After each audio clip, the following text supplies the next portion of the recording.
Nou sien. Genesis 25 vers 32 lees ons daai woorde en Esau sê kyk ek gaan sterwe en wat baat die eersgeboortereg my dan? Wat baat daardie eersgeboortereg my dan? So geliefdes, nou in hierdie gedeelte word ons nou blootgestel of voorgestel aan Jakob en Esau.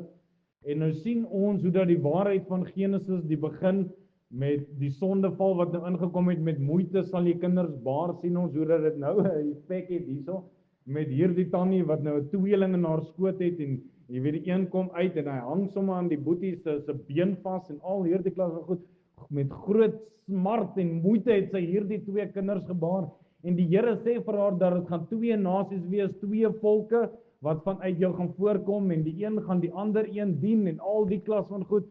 En nou word hierdie seuns gebore, dit is nou die eerste deel, die tweede deel is hierdie twee seuns word gebore, en nou speel daar iets af, in die huistente, met hierdie twee boeties. Die een boetie kom by die huis, hy is moeg, dis waarop ons nou gaan aandag gee, hy is moeg, en hy vra vir sy boetie vir so 'n bietjie sop, en sy boetie gee vir hom sop, en hy verkoop toe nou hierdie eersgeboortereg.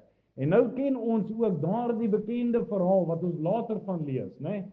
Toe Abraham toe nou oud geword het, toe Isak toe nou oud geword het, en die Abrahamitiese verbond toe nou moes oorgegee gewees het, toe onthou hierdie boetie dat wag.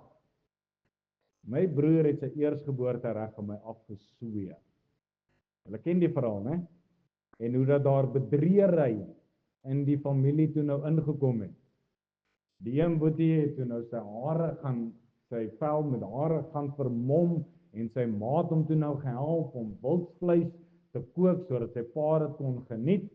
En dan lees ons later hoe dat nie Esau nie, maar Jakob geseën word. Isak seën vir Jakob. En dit het alles geregtiglik gebeur, want Esau het sy eersgeboortereg volgens vers 34 verag. Hy het dit heel en altemal verag.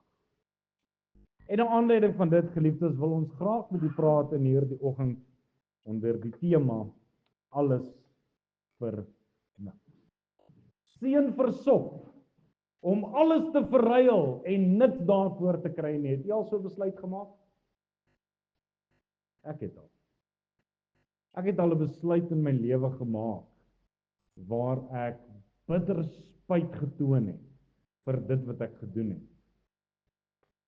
Spyt omdat ek iets waardevols geruil het vir iets wat in die oomblik vir my baie bevredigend was. Soms lyk so 'n keuse op die oomblik af asof daar geen gevolge kan wees nie.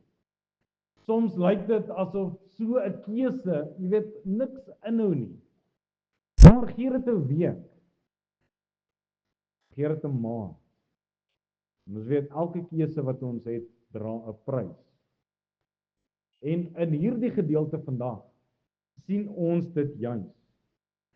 Esau, 'n man wat met 'n seun gebore is, 'n seunbelofte is aan hom toevertrou.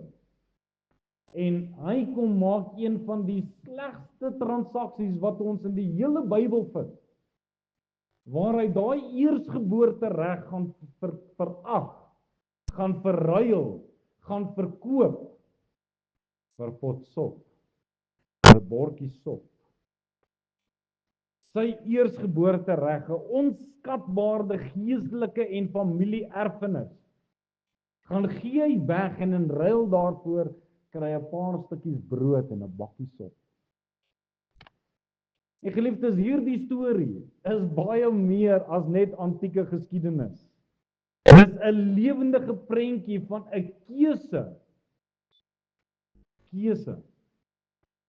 'n keuse wat baie sterk nagevolge het. Dit is 'n verhaal, geliefdes, waarin ons as kinders van die Here baie keer diep ons voete gaan intrap, om dit wat ewig is, te gaan verruil vir dit wat tydelik is. Om te verruil dit wat God van die hemel af neergedaal het om aan ons te gee. Om dit te verruil vir dit wat ons vir 'n oomblik kan geniet. En ons vind baie ander voorbeelde. In die Bybel in die Nuwe Testament vind ons die voorbeeld van Judas Iskariot. Judas Iskariot het die Messias vir 30 stukkel silwer verraai. Die ewige gemeenskap met God die Seun verruil hy. Hy verruil dit vir 'n oomblikse geldgierigheid. 'n Paar stukkel silwer wat hy vir 'n oomblik, vir 'n wyle hier in sy sak kon vashou.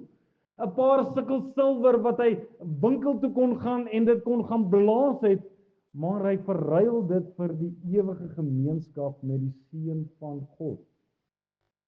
Dink vir 'n oomblik aan Lot se vrou. Lot se vrou het verlangend teruggekyk na die sondige stad van Sodom en Gomorra, ten spyte van God se waarskuwing. Sy het haar toekoms, haar hele lewe het sy gaan verruil vir dit wat sy in die verlede geniet het. Dit wat in die verlede was verby, dis weg. Jy kan dit nie verander nie, maar toe sy moes weghardloop, toe hulle moes wegvlug, toe kon sy nie anders as om te verlang vir dit wat sy daar geniet het nie. Dink vir 'n oomblik aan koning Saul. Saul het ongeduldig self 'n brandoffer gebring, priesterlike pligte gaan opneem wat nie aan hom toevertrou was nie. Die Here het hom nie toevertrou, die Here het hom nie geroep daarvoor nie, maar in sy ongehoorsaamheid gaan verruil hy die tydelike en hy verloor ook so sy koningskap. Dink ook aan die ryk jongman in Markus hoofstuk 10. Hy wat by die Here Jesus kom en hy soek die ewige lewe. Jesus, wat moet ek doen om die ewige lewe te beerwe, maar bedroef weggestap het toe die Here Jesus vir hom gesê het, gaan verkoop alles wat jy nou geniet. Gaan verkoop dit. Hy gaan verruil sy ewige skatte vir die tydelike rykdom wat hy hier op aarde gehad het. En hoekom is dit, geliefdes? Hoekom is dit dat mense alles vir niks gaan verruil? Hoekom doen ons dit? Ons 'n paar aspekte. Die een is ongeduld. Ons sien dit by Esau. Esau het 'n kitsoplossing gesoek. Hy kom daar in die tent in en hy's honger. Hy wil nou bevredig word. En enige opsie wat na sy kant toe gevat het, vat hy. Daardie sop is hier in sy neus, hy ruik dit, hy begeer dit. En sy broer sê vir hom, verkoop jou eers geduldig. En sy ongeduld sê, ek gaan in elk geval sterf. Wat baan dit my? Die tweede aspek is 'n gebrek aan visie. Wanneer ons nie altyd sien die ewige waarde wat God vir ons in gedagte het nie. Esau het dit nie gesien nie, hy het dit nie begryp nie. Met dit saam met haar eersgeboortereg verag. Nog 'n aspek wat ons as mens baie keer oorkom is die afsondering van God se beloftes. Wanneer die geestelike erfenis vir ons baie keer ver en abstrakt voel, lyk dit wat hier in ons onmiddellike omgewings is vir ons meer werklik asof dit is. En dan een wat ons ook baie keer pester is die druk van die omstandighede. Honger, vrees, eensaamheid, versoeking wat ons oorrompel om baie keer alles vir niks te gaan verruil. En geliefdes, hierdie gedeelte nooi ons uit om Esau se storie noukeurig te besoek, gaan ondersoek, om te gaan kyk na sy foute, sodat ons, soos Paulus skryf, al hierdie dinge het hulle oorgekom, die Ou Testament, die geskiedenis, het hulle oorgekom as voorbeelde en waarskuwings aan ons aan wie die eindes van die eeue gekom het, want ons hoef nie dieselfde foute te maak nie. Ons kan daaruit leer. Ons kan uit Esau se foute leer, sodat ons ook op die regte pad sal bly. Sodat ons die ewigheid sal nader trek, in plaas van dit wat hier op die oppervlakte vir ons gebied word.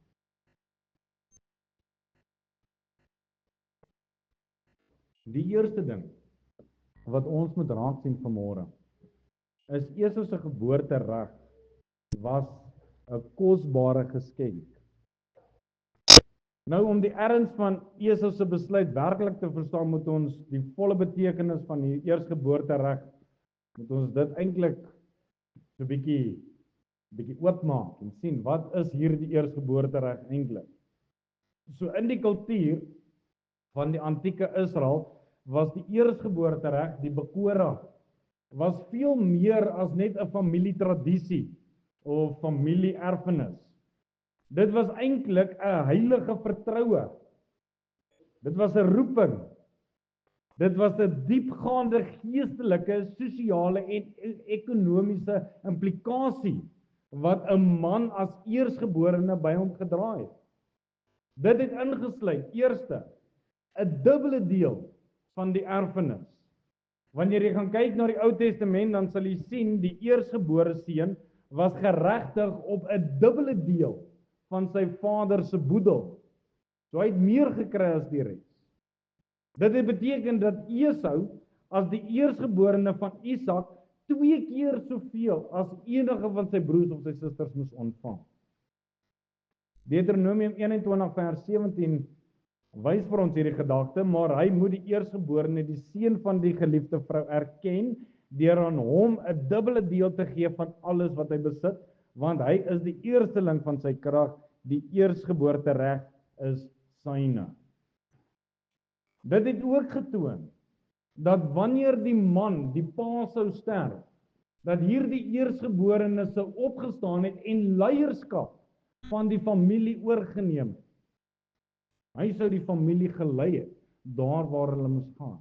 Hy sou hulle gewys het dit wat hulle moes doen. En met dit saam is daar ook die geestelike verantwoordelikhede van die verbondseun. En hierdie is die belangrike een. Esau se eersgeboortereg, geliefdes, was nie net bloot aardse rykdom of mag nie. Glad en al. In Genesis 12 waar die Here vir Abraham seën, lees ons daai gedagte: ek sal seën diegene wat jou seën en hom vervloek wat jou vervloek, en in jou sal al die geslagte van die aarde geseën word.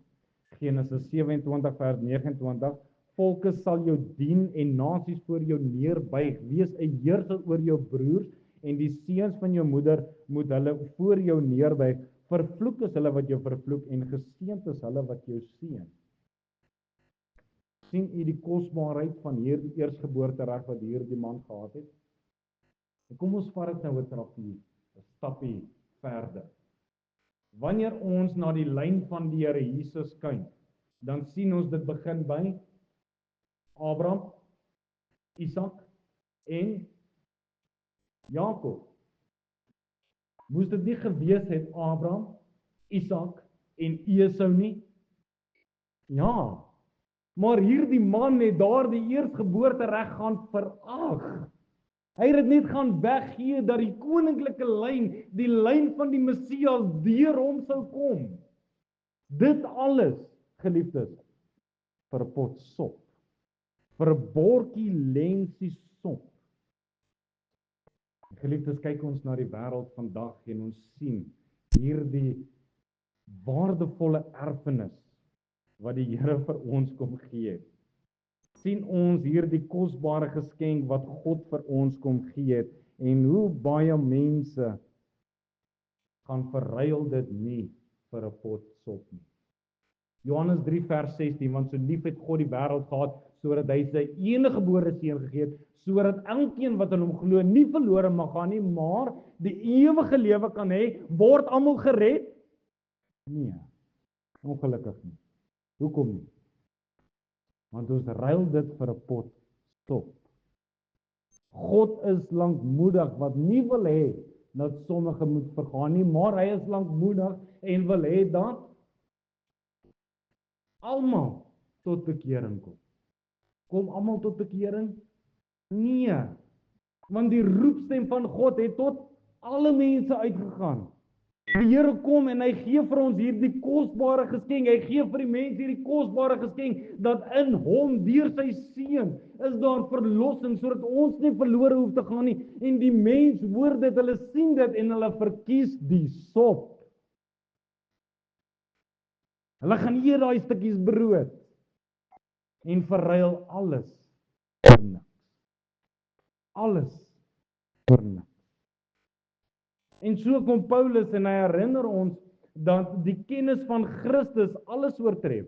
Hy sê in Filippense 3 vers 8, ja waarlik, ek ag ook alles skade om die uitnemendheid van die kennis van Christus Jesus, my Here, ter wille van wie ek alles prys gegee het, en as drek beskou het, om Christus as wins te verkry.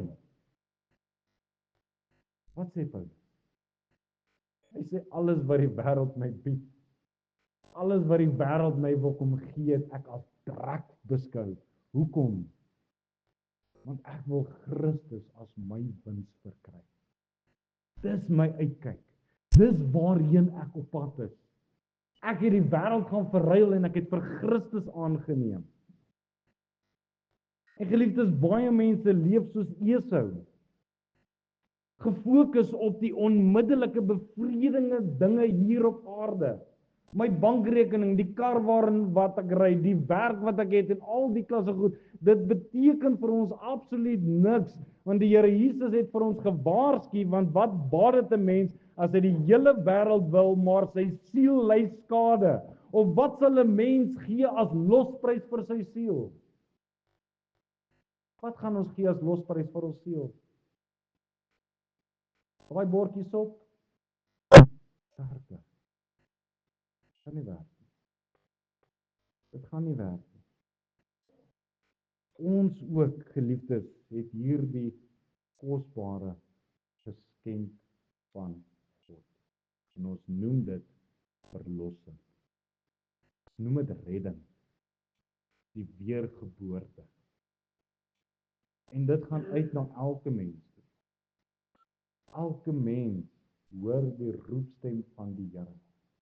Maar is ons keuse. Gaan ons hierdie kosbare geskenk aanneem? Of gaan ons die lensie sop van hierdie wêreld geniet? Verder sien ons dat Esau se honger het gelei tot 'n dwaase handel. Want nou met die oogopslag kan dit lyk asof Esau se besluit hier uit honger en desperaatheid kan kom. Kom ons wees eerlik, hierdie man was moeg. Hy het die hele dag gewerk, hy was die hele dag in die veld, hy was swak. En toe hy daardie kooksel sien, toe hy daar by die tent inkom en die reuk tref hom so. Dit weer gebeur baie keer met my as ek by die huis kom en my vrou is besig om kos te maak. As jy daar instap en hy tref jou, jy weet dadelik is dit ek sal enigiets doen om nou net 'n happie te kan kry. Enigiets. Hy raak impulsief. Hy raak impulsief. En die krisis hierin, geliefdes, dat hierdie verhaal openbaar baie meer as net 'n fisiese honger. Dit ontbloot eintlik 'n hartsprobleem wat Esau gehad het. Dit openbaar 'n geestelike mislukking. Esau se impuls was om weg te gee dit wat die belangrikste is vir onmiddellike verligting. Sy bekendste woorde, ek gaan sterwe, wat baat dit my? Dit weerspieël 'n oordrewe oomblik van swakheid. Hy was nie letterlik besig om te sterf nie, maar hy het so desperaat gevoel. En hierdie dringendheid het hom daartoe gelei om hierdie eersgeboortereg te verkoop. Hoekom? Want hy was kortsigtig. Hy was heeltemal kortsigtig. Hy het nou net hier in die oomblik gesien. Dit wat nou hier aan die gang is. Sy fisiese honger, daai pynnetjie wat hy hier binne voel. Hy was kortsigtig. Hy was impulsief. Hy het opgetree sonder om te dink aan die nagevolge wat daarna kan gebeur. En met dit saam het hy ook 'n minagting gehad vir sy geestelike erfenis. Geen eerbied vir God nie. Geen eerbied vir hierdie Abrahamitiese bond waarvan hy geweet het. Geen eerbied vir dit wat hy sou toekom. En weer eens, ons het kosbare voorbeelde. Kosbaar. Dink aan die Israeliete. Genesis hoofstuk 32. Hulle sien God op die berg. Hulle sien hom daar in 'n wolk. Daar is God. Moses is op. Moses praat met God. En toe Moses terugkom, aanbid hulle 'n kalf. 'n goue kalf. Terwyl hulle hom sien en hulle kan hom hoor, aanbid hulle 'n kalf. Dink aan Samson, wat sy roeping en al sy krag geminag het vir die liefde van 'n vrou. Liefde van 'n vrou. En nou kom die Bybel en hy leer ons. Die planne van die vlytige is net tot voordeel, maar elkeen wat oorhaastig is, kom net tot gebrek. Prediker 7 vers 9, wees nie haastig in jou gees om jou te vererg nie, want ergernis rus in die boesem van dwaase. Galasiërs 6 vers 7, moenie dwaal nie, God laat hom nie bespot nie. Want net dit wat die mens saai, dit sal hy ook maak. Het julle al gesien dat my meisiekind, my oudste, loop baie keer hier rond met so blou kreatuur? Julle het dit al gesien? Baie lief vir daai ding is sy. Baie lief. Daai ding moet saam met haar slaap, hy moet saam met haar oralste wees. En toe vergeet sy om in verdaas tot, dit word gedaan. Maar nou kom ons in 'n sweetie winkel. En ek sê vir Katrein, gee vir my Sonic, daai blou dingetjie, gee hom vir my, en ek gee vir jou chocolate. Wat dink julle gaan sy doen? Sy gaan sê, pappa, vat hom. En sy gaan hy chocolate eet en sy gaan hom verslind. So haastig soos wat sy kan. Wat dink julle gaan sy 10 minute na die tyd soek? Daardie blou monstertjie. Liewe kinders van die Here, hoeveel keer doen ons dit nie? Wanneer ons op versoeking kom, dan oorweeg ons net dit wat nou belangrik is. Net daai chocolate wat ek nou kan eet. Net dit wat ek nou in my hande kan vas, sodat ons baie keer die belangrike dinge weggee. En die Here Jesus waarsku ons. Hy sê, moenie vir julle skatte bymekaar maak op die aarde waar mot en roes verniel en waar diewe inbreek en steel nie, maar maak vir julle skatte bymekaar in die hemel waar geen mot of roes verniel nie en waar diewe nie inbreek en steel nie. Kom ons vra net die eerste vraag. Is daar enige iets wat myne is, wat ek kan saamvat hemel toe? Is daar enige iets wat myne is, hier op aarde, wat ek kan saamvat hemel toe? Sien Tannie Almarie sê ja. Oom Henk sê nee. Ek sê ook ja. Daar is nie. Dis ons kinders. Hulle is ons in hier op aarde. Kan hulle saamvat hemel toe. Geliefdes, hoeveel skatte het ons werklik in die hemel? Hoeveel siele het ons in die hemel wat vir ons, wat saam met ons gaan wag? Deur 'n getuienis wat ek gelewer het, of die evangelie wat ek gedeel het. As ons te vinnig kom, al daai klein dingetjies te ruil vir 'n bakkie sop. Dit is nie seker dat u man gaan hemel toe. seker daarvan? Is jy seker jou vrou gaan saam met jou hemel toe? Is jy seker jou kinders gaan saam, jou familie, jou kollegas? Dat jy nog nie begin om skatte bymekaar te maak op die hemel. Want ons is nog so bietjie kortstondig dit wat hier op aarde aan die gang is. Derde, sien ons dat die gevaar om die tydelike bo die ewige te kies. Geliefdes, hierdie gaan alles net oor twee aspekte. En dit is ons waardes en ons prioriteite. Sy impulsiewe keuse om sy geboortereg vir 'n enkele maaltyd te verruil. Dit het nie oor honger gegaan nie. Jy moet dit mooi verstaan.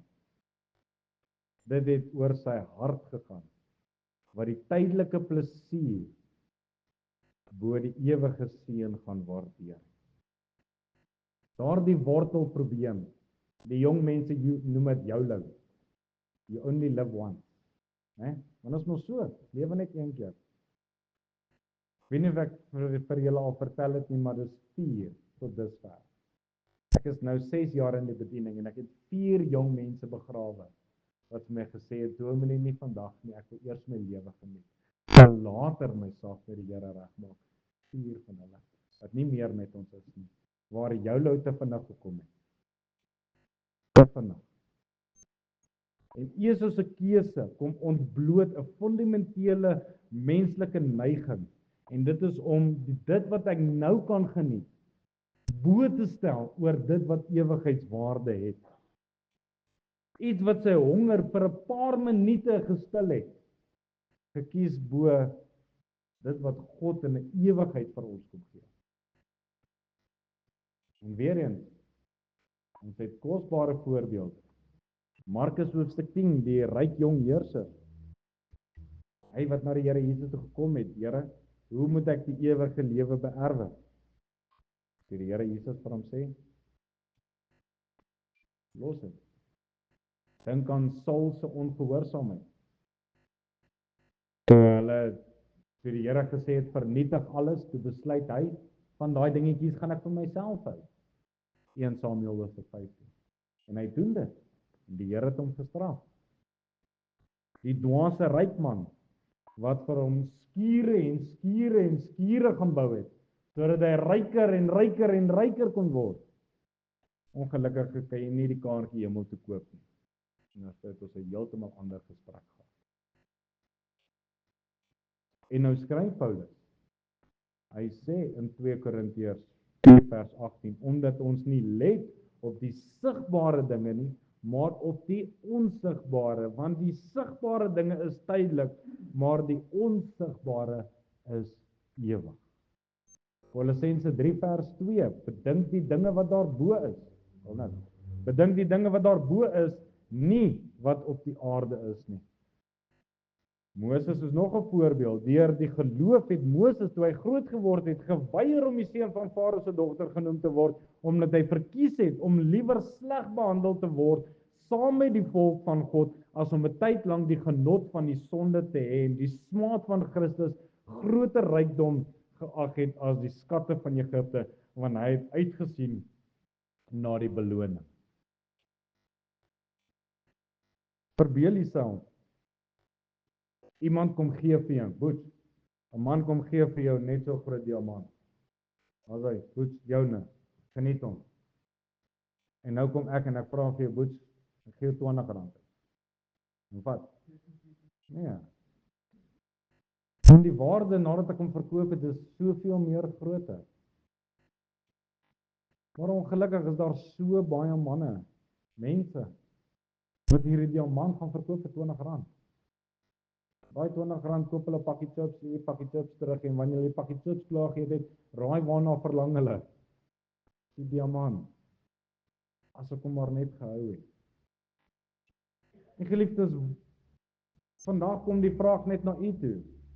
Waarop is u prioriteite vandag gerig? Waar is jou waardes vandag ingestel?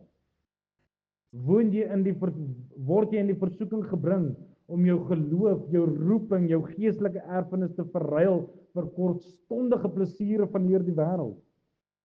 Fokus jy meer op jou loopbaan, jou geld, jou besittings, as jou verhouding met God? Is u daar al op daai plek waar u gedagtes ingerig is, soos wat Paulus sê, bedink die dinge wat daarbo is, en nie hier op die aarde? Jesus se lewe is 'n herinnering dat om vir die tydelike te leef ons die ewige kan kos. Ons moet dit raak sien. Ons siele, geliefdes, ons roepings en ons verhouding met God is te kosbaar, regtig te kosbaar, om te verruil vir 'n bakkie sop, vir dit wat ek in 'n oomblik in 'n oogwink net kan klaar. En ongelukkig, met elke liewe keuse, is daar gevolg.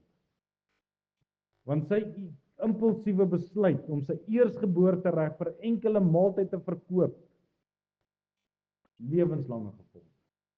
Lewenslang. Geestelik, gevolge, verhoudingsgewys, en ewig.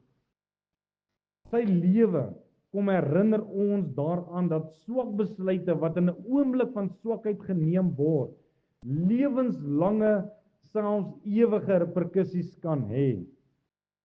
Esau se handel het gelei tot die lies van sy eersgeboortereg, sy seëninge, sy leierskap, sy erfenis, sy verbondsbeloftes en ook so sy familie. Net daarna kom daar twis in hierdie familie. Die een boetie moet weggaan van die ander een af. Daar is nie meer eendragtigheid nie, niks daarvan. En later, ons ken daai gedagte van spyt kom altyd te laat, né? Want die spyt het hom getref toe sy pa sy broer geseën het. En ons lees in Genesis 27 vers 34, toe Esau die woorde van sy vader hoor, skreeu hy met 'n groot en bitter geroep en hy sê vir sy vader, seën my ook, vader. Verpletter toe hy sien hoe al sy seëninge so verbygaan, hoe al sy beloftes daar by hom verbygegaan het. En hy besef dit wat hy weggegee het in die tyd dat hy nou nie eers meer daai sop kan proe nie, maar hy sien die reaksie daarop. Hebreërs 12 beskryf Esau as goddeloos en dat hy geen verandering van denke kon teweeggebring het nie. Romeine 9 vers 13 herinner ons dat God het vir Jakob meer lief gehad as vir Esau, juis oor hierdie man se gesindheid hier. En so dien dit vanmôre vir my en vir jou ook as 'n waarskuwing. 'n Waarskuwing, geliefdes, om nie dit wat God vir ons wil gee te verag nie.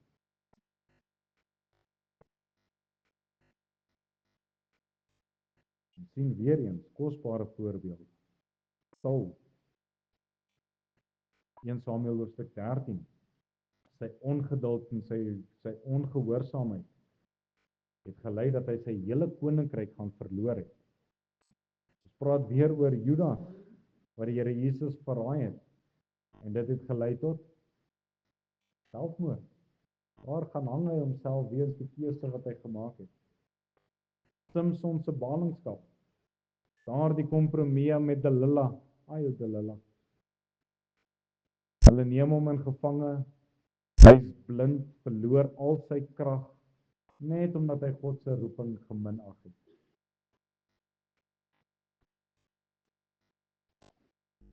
Dit is ons kyk baie keer na besluite en dingetjies in ons lewens.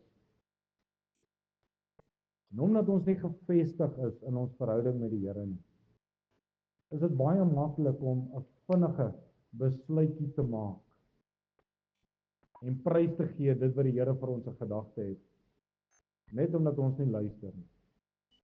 En die gevolge daarvan gaan ons ongelukkig moet dra.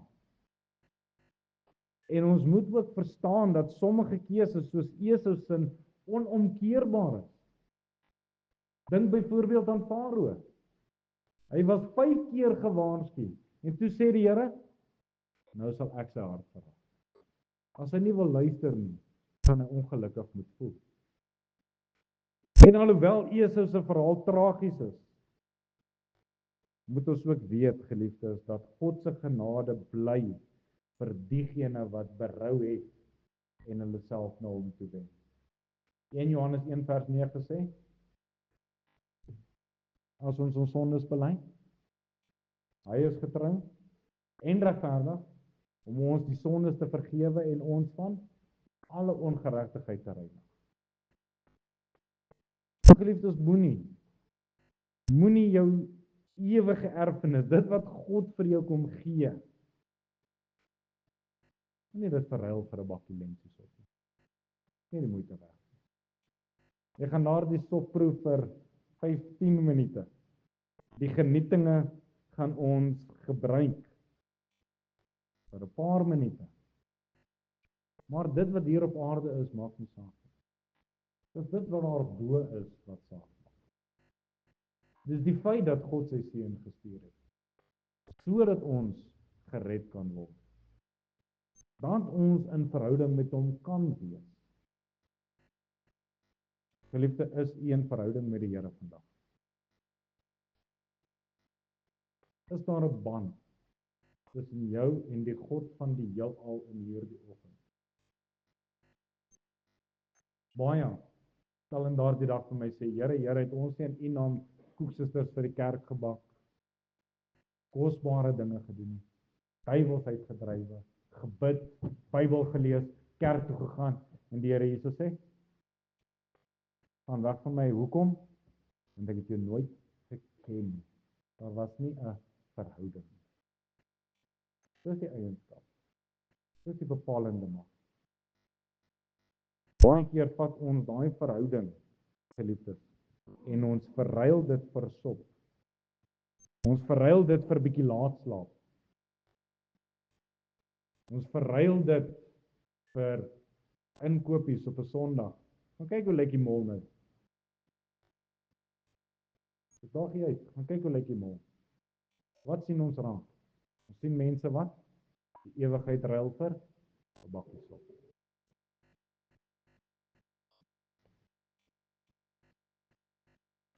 Hebreërs vat dit verder. Hy sê, want julle weet dat hy toe hy ook later die seun wou beerwe verwerp is, want hy het geen geleentheid vir berou gehad nie, gevind nie, al het hy dit met trane vurig begeer. Geliefdes, spyt kom altyd te laat. Dit kom altyd te laat. Baie keer, soos daai pak slaag wat ons gekry het toe ons jonk was. Die spyt het te laat gekom. Ek dink weer in die waarskuwing van die Here Jesus. Wat baat dit die mens as hy die wêreld wen, maar sy siel ly skade? Wat baat dit my? Wat baat dit my, geliefdes, ek het 'n groot huis, mooi kar en al die klas opgesit. Wat baat dit my? Maar my siel ly skade omdat ek besig is om sop te eet. Wat baat dit? Maar nou verder. Die Here sal nie iets daar sit as daar nie 'n uitweg is. Ek moet nie die sop eet nie. Wat moet ons eet?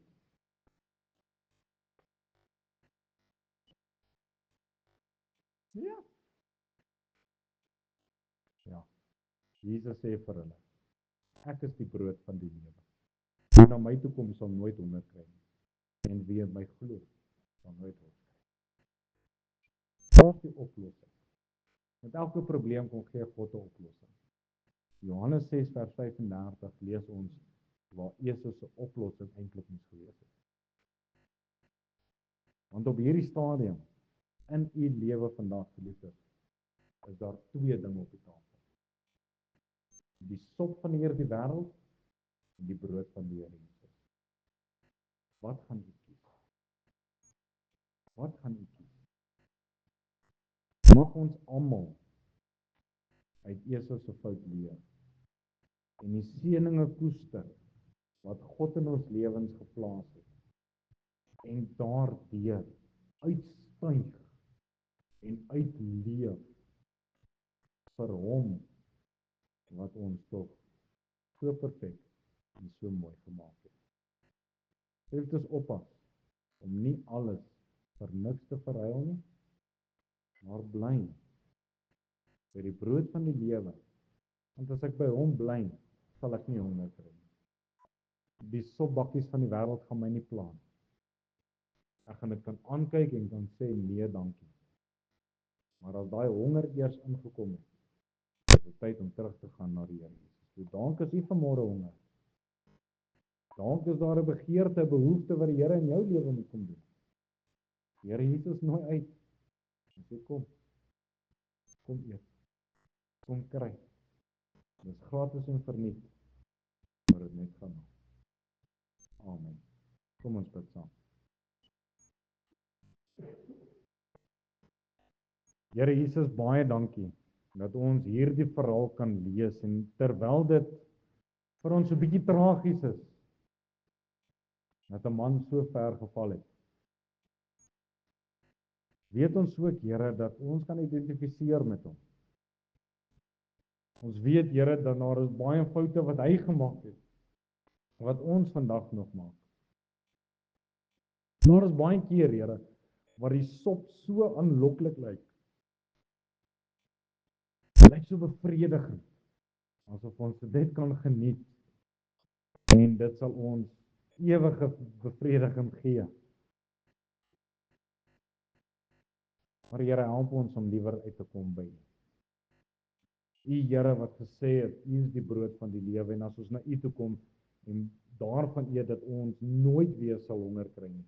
Kom vra, Here Jesus, dat U die naprediker van die woord sal wees, Here, dat U in ons harte sal kom werk, dat U Gees ons sal kom oortuig van sonde, geregtigheid en oordeel, en dat ons daardeur sal groei tot U. Dat ons verhouding in U gefestig sal word. Dat ons nie dalk daardie woorde sal hoor, gaan weg van my, want ek het U nooit ken. Mag hierdie waarheid wat ons vanmôre bestudeer het, nie 'n werklikheid wees in ons lewens nie. Mag ons klaar maak met die sop, Here, ten volle by U. Dankie, Here, vir U goedheid. Dankie, Here, dat die woord ons leer dat U ons getrou wanneer ons na U toe kom. U is getrou, Here, om ons van alles te reinig, om ons witter te maak as sneeu, om ons 'n nuwe jas te gee, 'n nuwe hart as nodig. En Here, mag dit ook wees tot eer en verheerliking van U naam. Amen.